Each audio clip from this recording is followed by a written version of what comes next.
Option A, she didn't prepare at all. Option B, she didn't perform well despite preparations. She performed well with the inadequate preparation. Option D, she couldn't take exam due to lack of preparations. تو ظاہر ہے اس میں option number B ہی answer ہے. she didn't perform well despite preparation. میں کی طرف بڑھتے ہیں. اس سینٹینس کو پڑھیں اور بتائیں کہ اس کا کیا مطلب ہے. You may attend the workshop if you would like. Option A, attendance is mandatory. Attendance is optional. You can attend the workshop. You must attend the workshop. چونکہ میں 50-50 possibility کو ظاہر کرتا ہے لہٰذا مینڈیٹری آپشن نمبر اے میں تو نہیں ہوگا. آپشن نمبر سی بھی نہیں ہے کیونکہ اس میں سے تو بالکل انکار ہی کیا گیا ہے, اس میں پاسبلٹی تو بالکل بھی نہیں ہے. اور آپشن نمبر ڈی میں پاسبلٹی کی بات نہیں بلکہ نیسیسٹی آ گئی. لہٰذا آنسر ہے اٹینڈنس از آپشنل. کیونکہ میں آ گیا اور میں آپشن موجود رہتا ہے, باقی صورتوں میں آپشن موجود نہیں رہے. ان سینٹینس کو دیکھیں اور بتائیں کہ ان میں سے کون سا سینٹینس میں کو بطور پرمیشن استعمال کر رہا ہے. She may not come to the party tomorrow. May I borrow your pen? He may solve this puzzle. They may be able leaving early. Option number a possibility کو ظاہر کر رہا ہے. آپشن نمبر بی پرمیشن کو ظاہر کر رہا ہے. آپشن نمبر سی ایبلٹی کو ظاہر کر رہا ہے. اور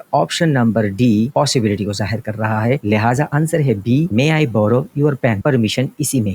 اب ان سینٹینسز کو پڑھیں اور دیکھیں ان میں سے کون سے سینٹینس میں پاسبلٹی کو ظاہر کرتا ہے. Option a, may I ask you a question? May you please open the window? They may arrive early if the traffic is light. Maybe you are right. تو ان چار آپشن میں سے نمبر اے آپشن جو ہے وہ تو question ہے, possibility ہرگز نہیں ہے, ریکویسٹ ہے. بی ریکویسٹ ہے اور سی میں پاسبلٹی ظاہر کی جا رہی ہے اور ڈی میں نہ پاسبلٹی ہے اور نہ ہی پرمیشن. لہٰذا آنسر ہے سی, they may arrive early if the traffic is light. Might.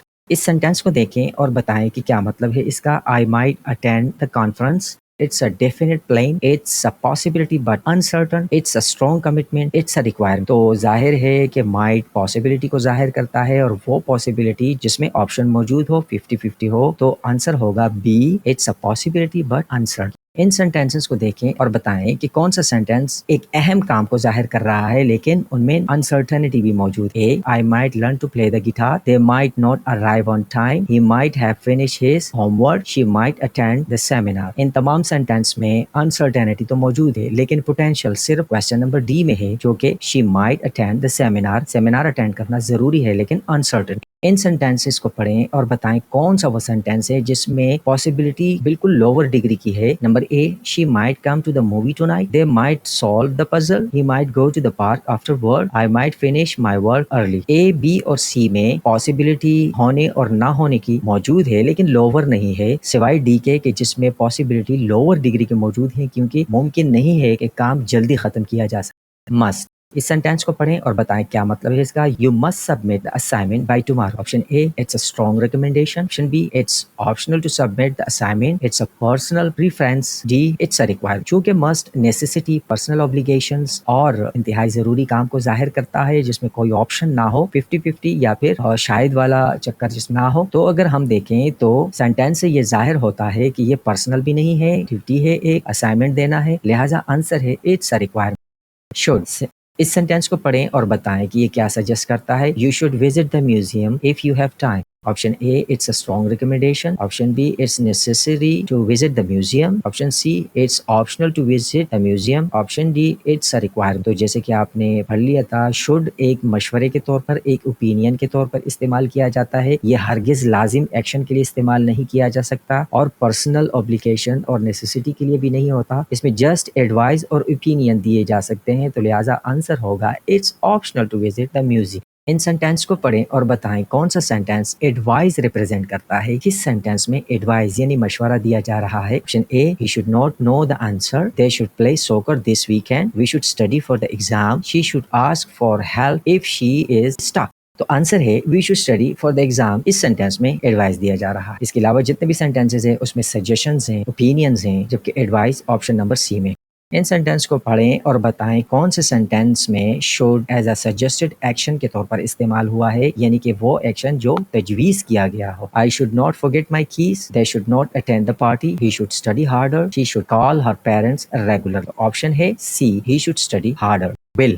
اس سینٹینس کو پڑھیں اور بتائیں کہ اس میں کیا تجویز دی جا رہی ہے. He will complete the project by tomorrow. It's a possibility but uncertain. It's a strong commitment to finish the project. He can't complete the project. It's optional to complete the project. اب یہاں پر should, might, may اور must جن کے اپنے اپنے مخصوص meanings ہیں اس حوالے سے آنسر دیا جاتا ہے، جبکہ will یاد رکھیں کہ will ہمیشہ فیوچر انٹینشن اور ایکشن کے لیے استعمال کیا جاتا ہے، لیکن اسٹرانگ ایکشن. لہٰذا آنسر ہوگا It's a strong commitment to finish the project.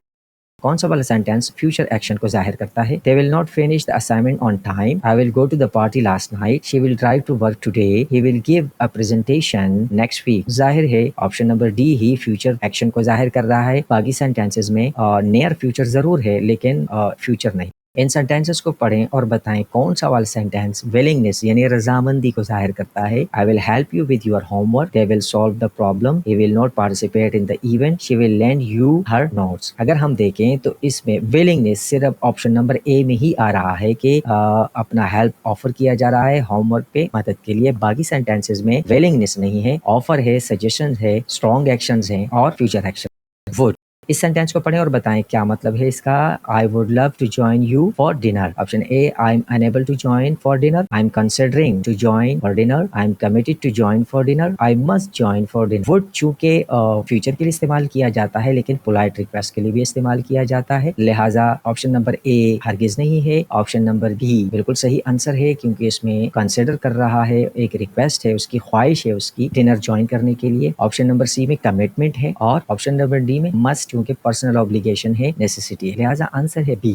In sentences کو پڑھیں اور بتائیں کہ کون سا سینٹینس کنڈیشنل ایکشن کو ظاہر کرتا ہے، یعنی کون سا وہ سینٹینس ہے جس میں شرط لگائی گئی ہے. تو he would not go to the movie if it's raining. They would finish their work early. I would be coming to the party this night. She would solve the puzzle. ان تمام sentences کو اگر ہم دیکھیں تو option number اے ہی ایسا ہے کہ جس میں ایک کنڈیشن ہے کہ مووی کے لیے اسی وقت جا سکتے ہیں کہ اگر بارش نہ ہو.